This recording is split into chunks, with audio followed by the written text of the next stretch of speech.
macam-macam umat.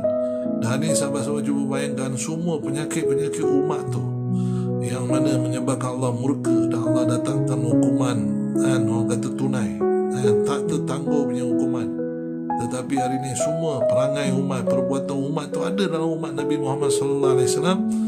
Tetapi Allah Subhanahu wa taala masih kasih bagi peluang pada umat ni, maknanya tak berlaku. Memang bala bencana musibah datang, rotan daripada